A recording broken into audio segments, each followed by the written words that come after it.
Salut, aujourd'hui je vous retrouve chez moi pour vous partager une petite astuce pour le semis des fleurs quand les conditions extérieures ne sont pas nécessairement bonnes. Là par exemple c'est l'automne, on a ici dans le Tarn on a un super bel automne et donc j'ai voulu semer des fleurs parce que les fleurs il n'y a pas besoin d'attendre le printemps pour les semer. Beaucoup d'espèces n'ont pas d'exigences particulières en termes de température, il leur faut juste un certain temps pour germer, et donc l'automne c'est le bon moment parce que finalement il fait relativement beau, il fait pas trop chaud, donc c'est plutôt cool.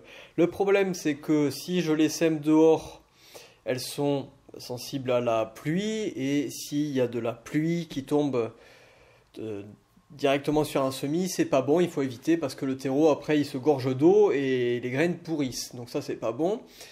Donc j'aurais pu éventuellement faire mes semis dans ma serre à semis, mais en fait dans la serre à semis ça chauffe trop, et donc il se trouve que le terreau en surface il a tendance à très vite croûter, à très vite sécher, et donc les graines sont dans le sec, et donc c'est pas non plus de bonnes conditions pour qu'elles germent. De fait, j'ai trouvé un subterfuge.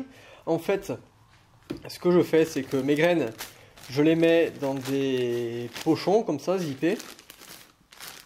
Et je les garde chez moi à l'intérieur puisqu'il fait, il fait la température ambiante d'une maison, 18-20 degrés.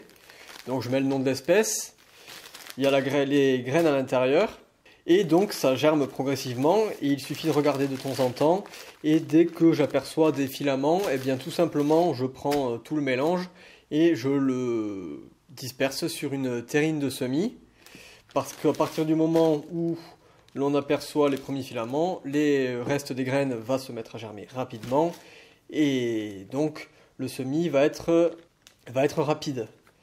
On peut encore améliorer la chose en se servant par exemple d'un petit tapis chauffant comme ceci, c'est plutôt pas mal. Voilà, moi je ne l'ai pas fait encore, mais je pense que je vais le faire notamment pour des porte-greffes pour agrumes du Poncirus trifoliata. Voilà, je pense que ça va être plutôt cool. Donc dans les pochons, ce que j'ai mis c'est du sable, on va dire à 2 tiers de sable et 1 tiers de terreau.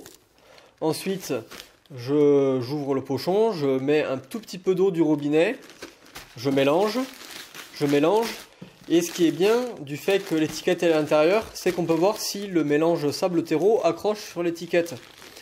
À partir de ce moment-là, ça veut dire que bon, il y a suffisamment d'humidité. Il ne faut pas qu'il y ait de condensation. Il ne faut pas que ce soit sec au toucher quand on touche le mélange. Il faut que qu'on ait un effet de fraîcheur.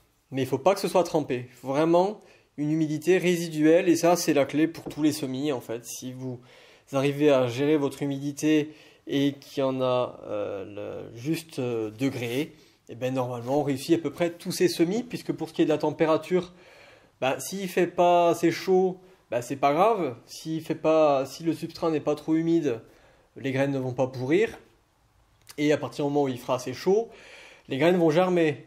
Et si elles ont besoin de froid, c'est pareil. On peut les passer au frigo, on les ressort, et à ce moment-là, paf, elles germent.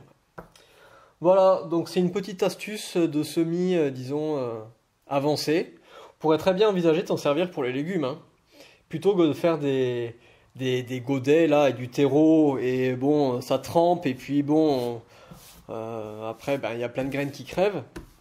Je pense qu'on peut très bien faire ça pour des poivrons, des aubergines, hop, on les met sur son petit truc là, comme ça, ou un radiateur, ou la cheminée, n'importe. Et puis après, une fois que ça commence à germer, on repique les petites graines. Voilà. C'est une façon de contrôler au mieux les conditions de germination. J'espère que ça vous a plu, et je vous dis à bientôt pour d'autres vidéos.